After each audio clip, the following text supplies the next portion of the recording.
Assalamualaikum warahmatullahi wabarakatuh. Salam sejahtera untuk kita semua. Semoga Tuhan Yang Maha Esa selalu melindungi kita dan menganugerahkan kesehatan kepada kita semua, serta semangat untuk terus belajar. Pada pertemuan kali ini, dalam mata kuliah audit internal, pokok bahasan kita adalah berkenaan dengan perencanaan audit internal. Sebagaimana kita ketahui bahwa dalam perencanaan audit ini merupakan tahapan awal dari proses auditing yang sangat menentukan dalam kesuksesan penugasan audit. Rencana audit dimaksudkan supaya menjamin bahwa tujuan dari audit tercapai serta berkualitas, ekonomis, efisien, dan efektif dalam pelaksanaannya. Rencana audit pada umumnya berisi mengenai uraian yang berkaitan dengan area yang akan diaudit, jangka waktu pelaksanaan audit, personel yang dibutuhkan, serta sumber daya lain yang diperlukan dalam pelaksanaan audit. Dalam penyusunan rencana audit yang secara sistematis ini, ada beberapa fungsi yang dapat kita peroleh dari perencanaan audit internal tersebut.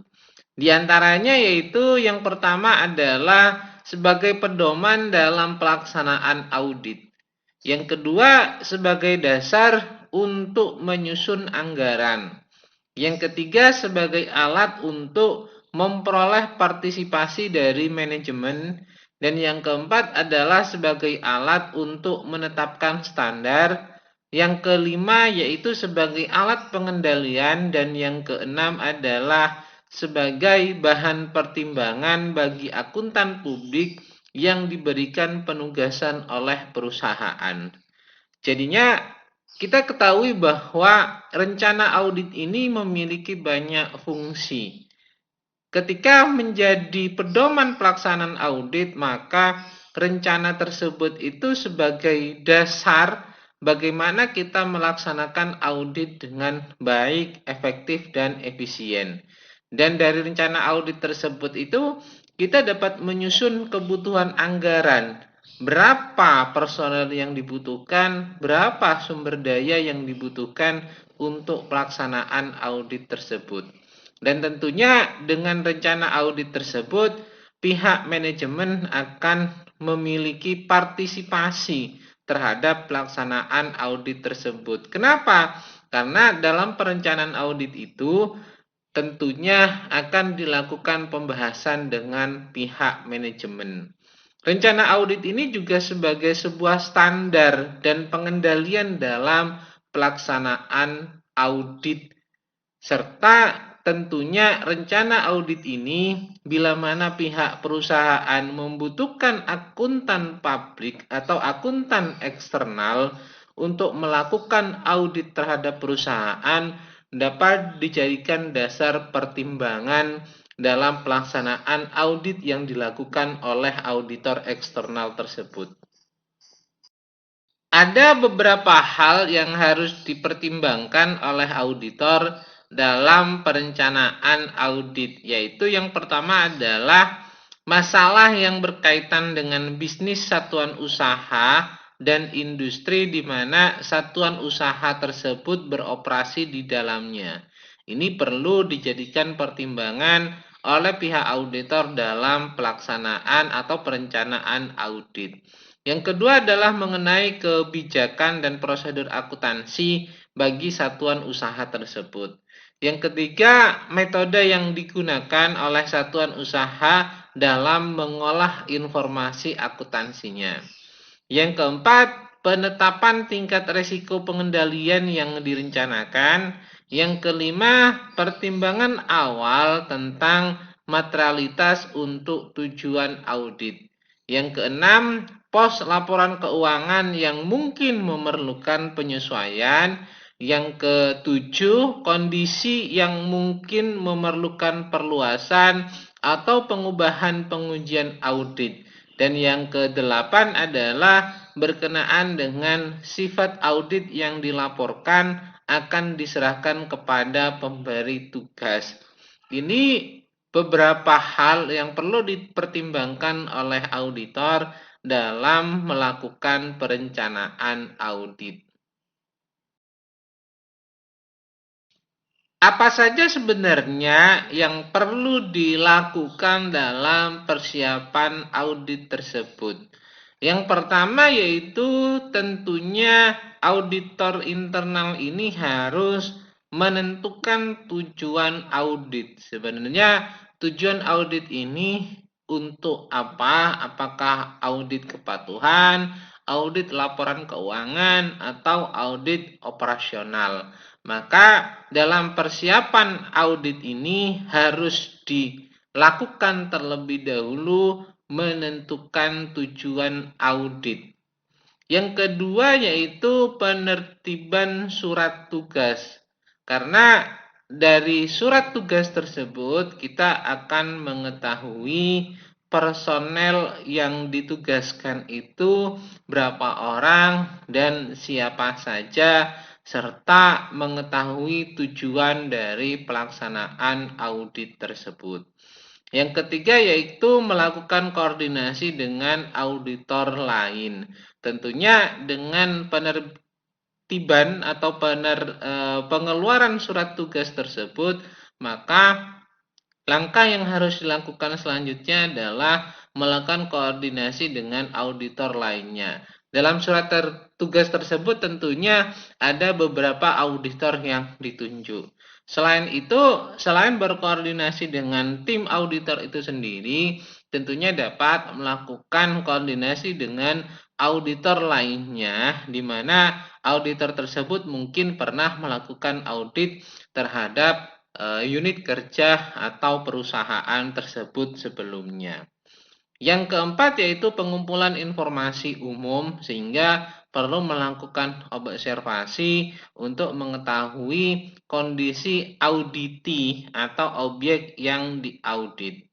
Yang kelima adalah penyusunan rencana penugasan, di mana dalam penyusunan rencana penugasan ini tentunya ada pembagian tugas terhadap auditor-auditor yang terlibat dalam pelaksanaan tersebut.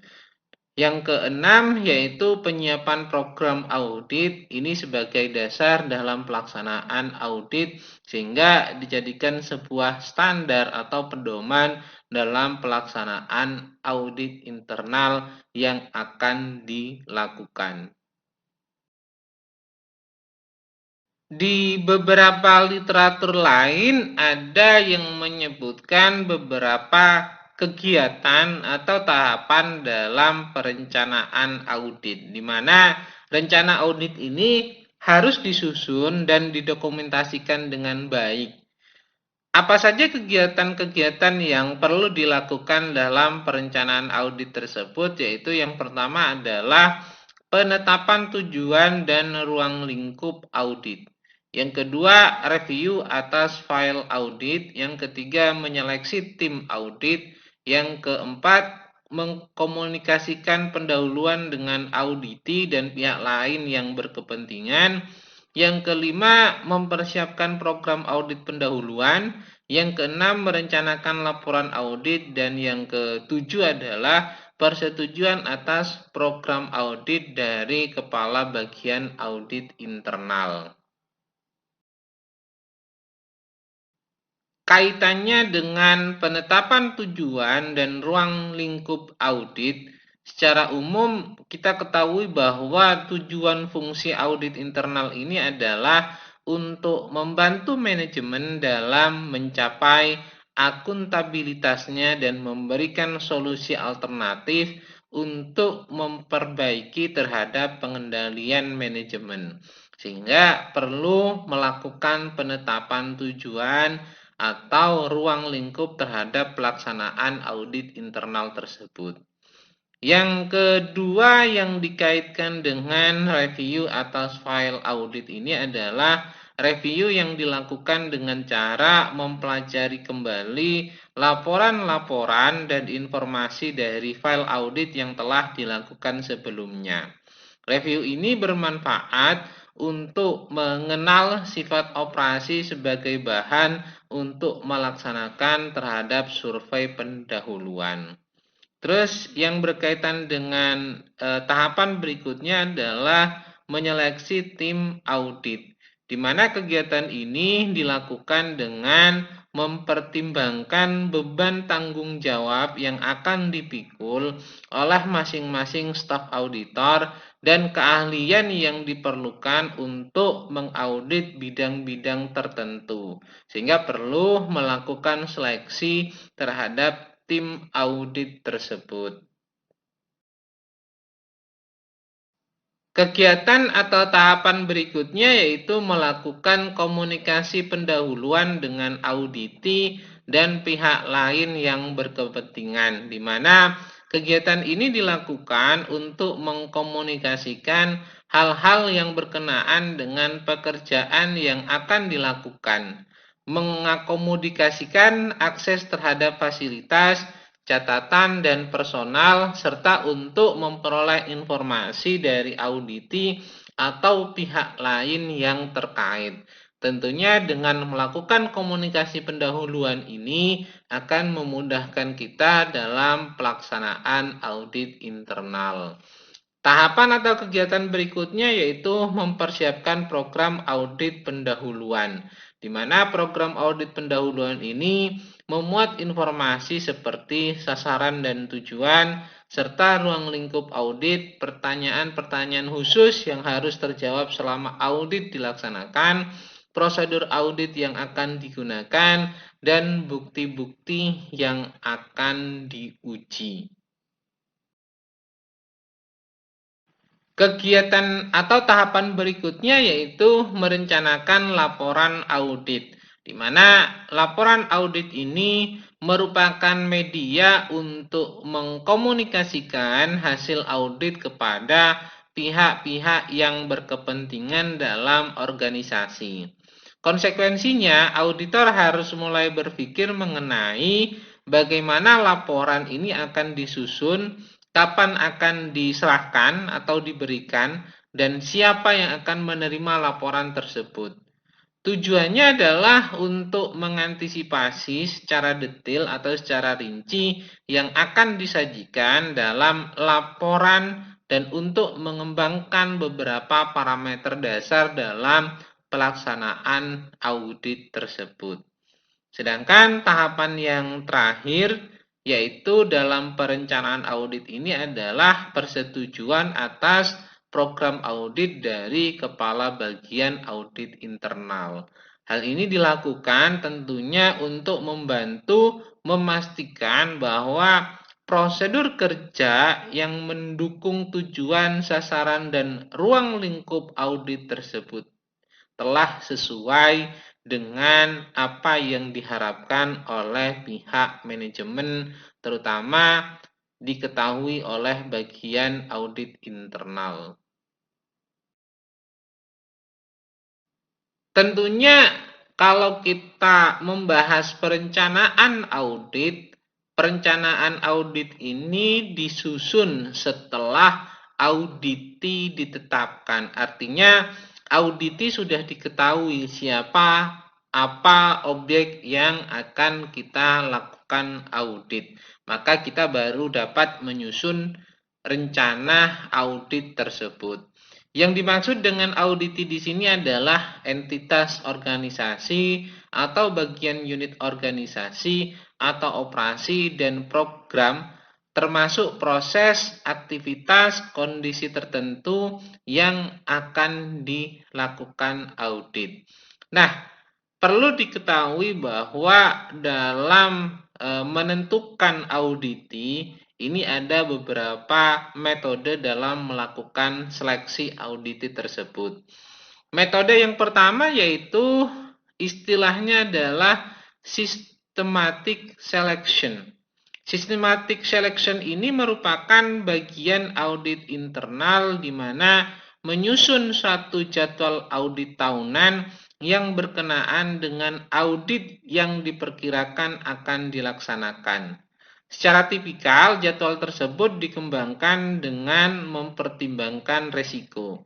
Auditi potensial yang menunjukkan tingkat resiko yang tinggi mendapat prioritas untuk dipilih. Maka istilah metodenya adalah systematic selection, atau gampangnya begini, bahwa bagian audit internal ini setiap tahunnya telah menyusun jadwal pelaksanaan audit. Nah, dalam penyusunan jadwal audit tersebut tentunya telah mempertimbangkan terhadap resiko yang mungkin ada pada auditi.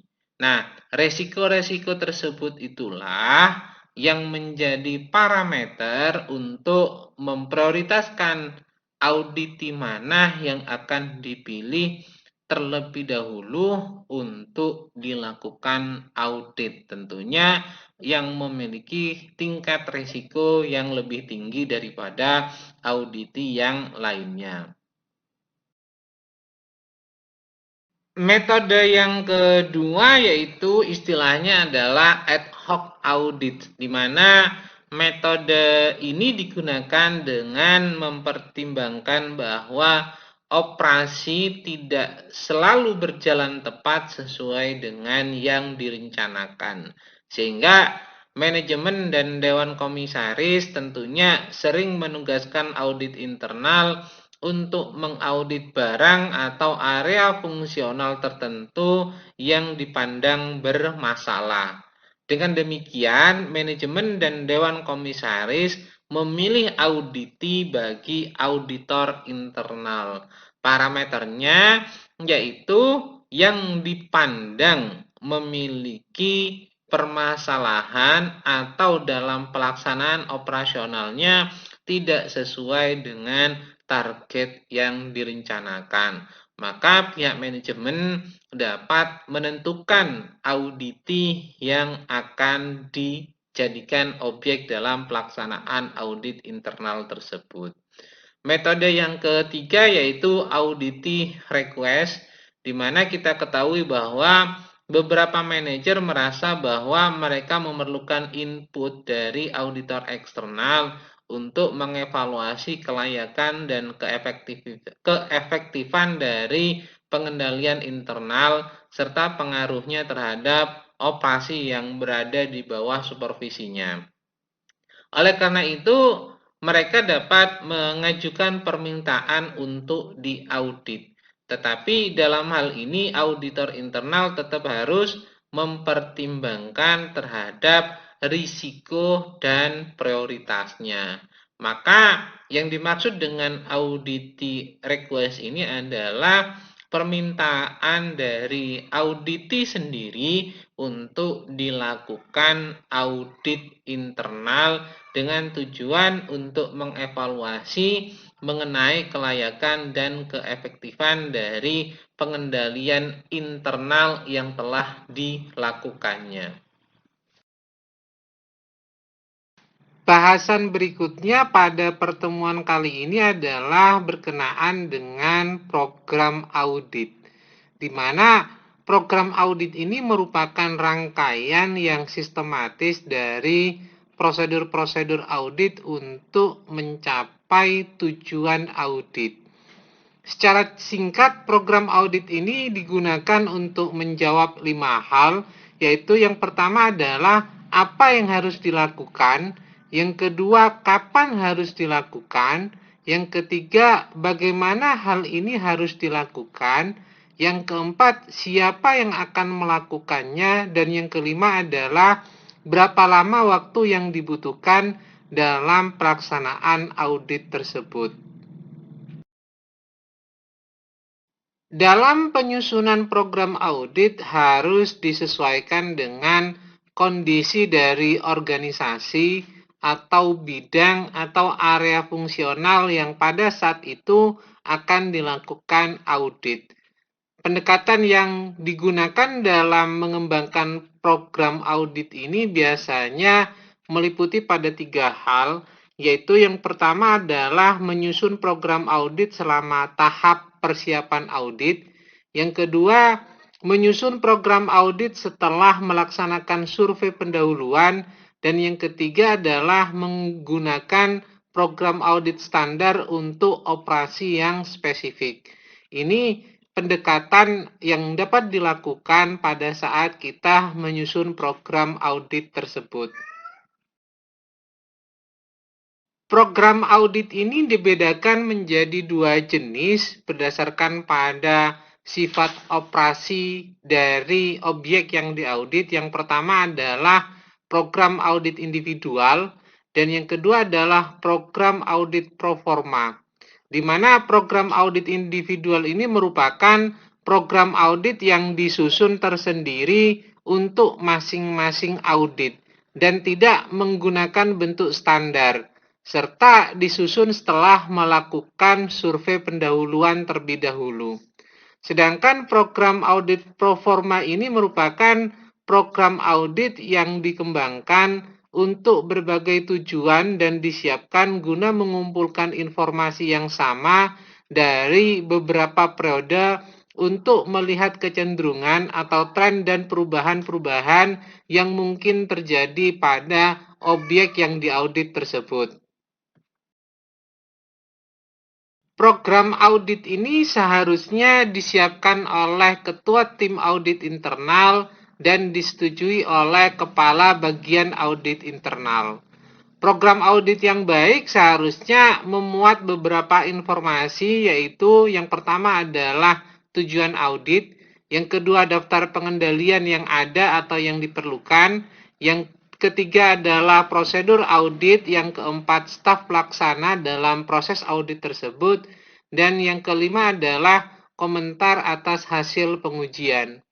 Sebagai catatan dan harus dipahami bahwa agar efektif dalam pelaksanaan audit, program audit ini harus terfokus kepada apa yang terpenting dari suatu organisasi yang diaudit guna mencapai terhadap tujuan dari audit tersebut, dan bukan terfokus kepada apa yang menarik dari suatu operasi yang sedang diaudit. Sehingga auditor internal benar-benar harus memahami terhadap karakter dari objek yang diaudit tersebut. Beberapa aktivitas atau kegiatan yang perlu dilakukan dalam rangka penyusunan program audit antara lain yaitu yang pertama adalah melakukan review atas laporan audit, program audit, dan kertas kerja audit pada periode sebelumnya, serta dokumen lain dari hasil audit sebelumnya, termasuk hal-hal yang masih memerlukan tindak lanjut terhadap proses audit setelah ini. Dan yang kedua adalah melaksanakan survei pendahuluan untuk mengetahui tujuan dan pelaksanaan dari operasi atau kegiatan, tingkat risiko, baik yang aktual atau yang potensi terjadinya risiko, serta proses pengendaliannya. Dan yang ketiga yaitu melakukan review atas kebijakan dan prosedur dari fungsi yang diaudit guna menentukan area atau bidang yang memungkinkan dapat diukur dan dinilai, dan menentukan apakah fungsi tersebut berjalan atau beroperasi sesuai dengan yang diharapkan oleh pihak manajemen. Aktivitas berikutnya yaitu yang keempat adalah melakukan review atas literatur audit internal yang berkenaan dengan area yang diaudit. Hal tersebut dilakukan untuk memperoleh informasi terbaru mengenai teknik pengujian yang dapat diterapkan pada aktivitas yang diaudit. Selanjutnya yang kelima adalah menyusun bagan arus dari operasi atau aktivitas yang diaudit untuk mengidentifikasi kelemahan sistem yang ada pada objek yang diaudit tersebut dan untuk melakukan analisis visualitas terhadap proses transaksi. Kegiatan atau aktivitas yang berikutnya yang keenam adalah melakukan review atas standar kinerja, baik internal ataupun eksternal, untuk memperoleh tolak ukur guna menguji dan mengevaluasi efisiensi dan efektivitas operasi yang diaudit dan menentukan apakah operasi yang dimaksud itu mengacu kepada standar yang telah ditetapkan oleh perusahaan. Aktivitas berikutnya yang ketujuh yaitu melakukan interview dengan auditi dan menyampaikan tujuan dan ruang lingkup audit untuk memperoleh kesepemahaman dengan auditi. Hal ini tentunya bertujuan agar tidak terjadi kesalahpahaman antara auditor dengan auditinya. Aktivitas berikutnya yang kedelapan adalah menyusun anggaran secara rinci mengenai sumber daya yang diperlukan guna menggambarkan estimasi mengenai jumlah staf dan waktu yang diperlukan untuk melaksanakan audit internal tersebut. Yang kesembilan yaitu melakukan interview dengan pihak-pihak tertentu yang berhubungan dengan fungsi yang diaudit untuk memperoleh pengetahuan yang lebih baik mengenai operasi dan mengidentifikasi masalah yang mungkin ada, serta untuk menjalin koordinasi dengan pihak-pihak yang berhubungan dengan fungsi yang diaudit tersebut.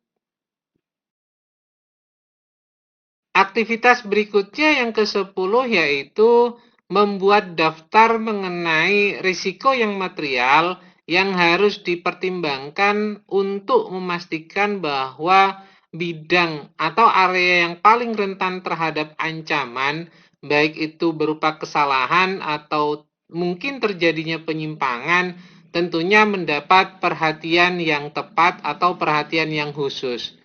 Aktivitas yang berikutnya yang ke-11 adalah untuk setiap risiko yang teridentifikasi, ditetapkan pengendaliannya dan dipastikan apakah pengendalian tersebut itu telah memadai.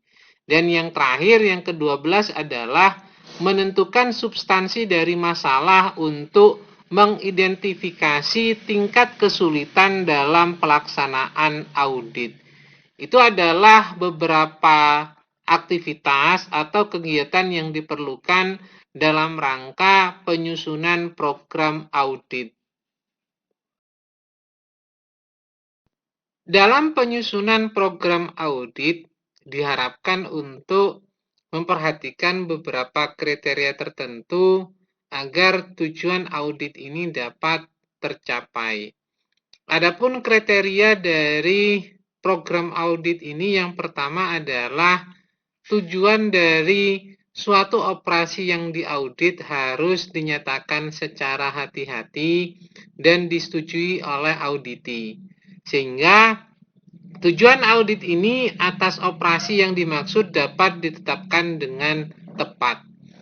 Yang kedua, program audit harus disesuaikan dengan penugasan auditnya dan tidak bersifat memaksakan atau mendikte terhadap auditi. Kriteria yang ketiga yaitu setiap langkah kerja yang diprogramkan harus memperlihatkan alasan yang kuat, yaitu berdasarkan pada tujuan operasi yang diaudit dan pengendalian yang telah diuji. Yang keempat yaitu langkah kerja diungkapkan dalam bentuk instruksi, bukan dalam bentuk pertanyaan iya atau tidak, atau pertanyaan yang sifatnya dangkal serta bias. Kriteria berikutnya yang kelima yaitu program audit harus mengindikasikan skala prioritas dari langkah kerja yang dilakukan pada saat pelaksanaan audit atau sebagai upaya untuk memperoleh bukti audit utama di mana hal tersebut harus didahulukan. Kriteria yang keenam yaitu program audit harus fleksibel untuk dilaksanakan baik dari aspek anggaran, staf pelaksana maupun rentang waktunya. Kriteria yang ketujuh yaitu program audit harus memuat informasi yang diperlukan untuk melaksanakan pekerjaan audit secara ringkas, jelas, dan fokus. Kriteria yang terakhir, yang kedelapan, adalah program audit harus memuat bukti persetujuan pimpinan bagian auditor internal sebelum dilaksanakan, termasuk dalam hal ini adalah perubahannya. Inilah 8 kriteria dalam penyusunan program audit. Pembahasan berikutnya adalah berkenaan dengan CSA atau Control Self-Assessment, di mana CSA ini merupakan alat auditor untuk memperoleh gambaran mengenai pengendalian internal dari sebuah organisasi dengan cara memfasilitasi manajemen agar mau melakukan review terhadap efektivitas pengendalian internalnya sendiri. CSA ini semacam program yang dirancang oleh manajemen untuk mengidentifikasi, menilai, dan mengelola resiko dan pengendalian mereka sendiri demi kepentingan perusahaan ke depannya. CSA adalah proses di mana efektivitas pengendalian internal diuji dan dinilai. Tujuannya tentunya adalah untuk memberikan keyakinan memadai bahwa seluruh tujuan bisnis akan dapat dicapai. Konsep dari CSA ini adalah manajemen menilai sendiri rancangan dan pelaksanaan pengendalian internal organisasinya dengan menggunakan metode tertentu yang jelas dan didokumentasikan dengan baik. Dalam proses CSA, jajaran manajemen dan karyawan yang terlibat dituntut untuk berpikir secara sistematis. Mereka harus fokus pada proses bisnis, lingkungan kerja, tujuan dari organisasi, risiko, dan pengendalian organisasi. Oleh sebab itu, maka manajemen dan karyawan harus benar-benar memahami mengenai organisasi, sistem, dan proses yang berjalan pada organisasi tersebut. Dalam CSA, jajaran manajemen dan karyawan berperan aktif untuk menilai risiko dan mengevaluasi terhadap pengendalian internal secara objektif dan sistematis. Selanjutnya, mereka juga merumuskan perbaikan yang diperlukan guna memperkuat fungsi pengendalian dalam membantu mencapai tujuan organisasi.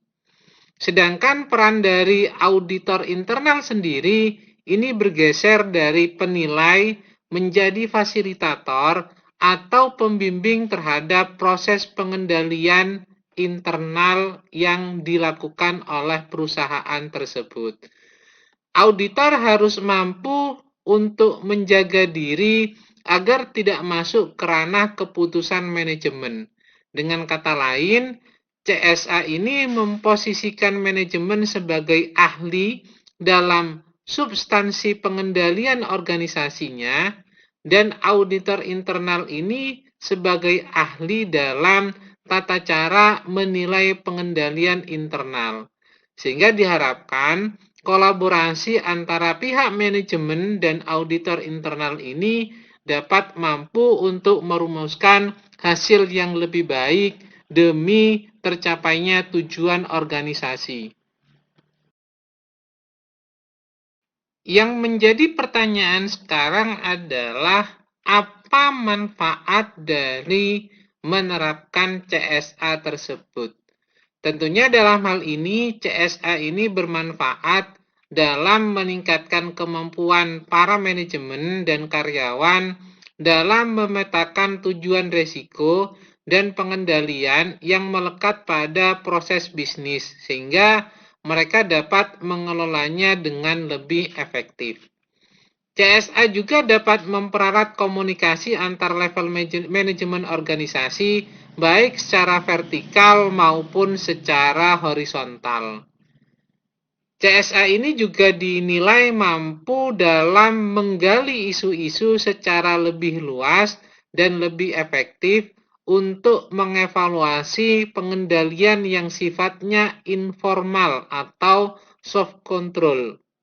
Selain itu, CSA juga diharapkan mampu untuk memperkuat kesadaran atau awareness, rasa memiliki, dan rasa tanggung jawab dari para manajemen dan karyawan terhadap pengendalian dan proses perbaikannya, karena dalam hal ini mereka sendiri yang terlibat dalam merumuskan pengendalian internal tersebut.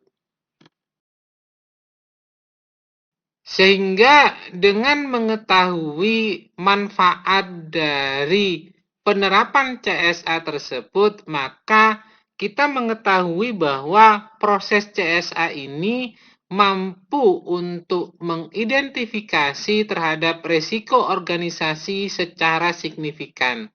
Selain itu juga mampu untuk menilai pengendalian yang ada dalam mengelola risiko.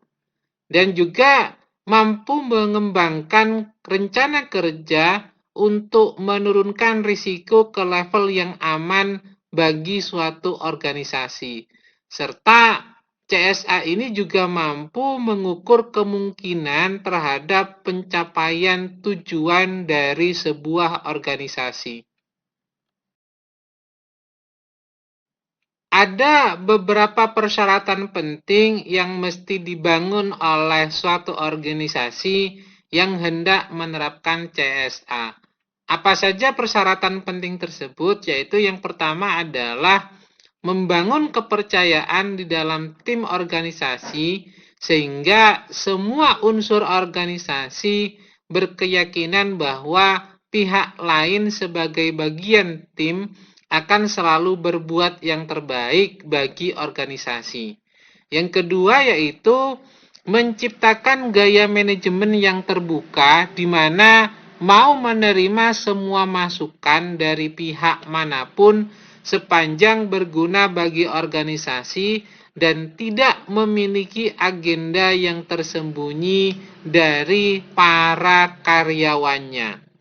Yang ketiga, menguatkan rasa kepemilikan terhadap organisasi sehingga jajaran manajemen dan karyawan memiliki semangat yang tinggi untuk mengamankan kepentingan organisasi dan tidak hanya mementingkan terhadap kepentingan pribadi.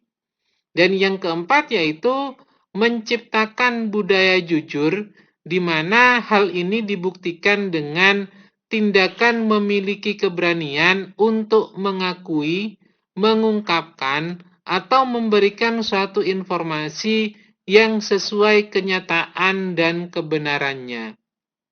Itulah 4 persyaratan penting yang harus dibangun oleh suatu organisasi untuk menerapkan CSA.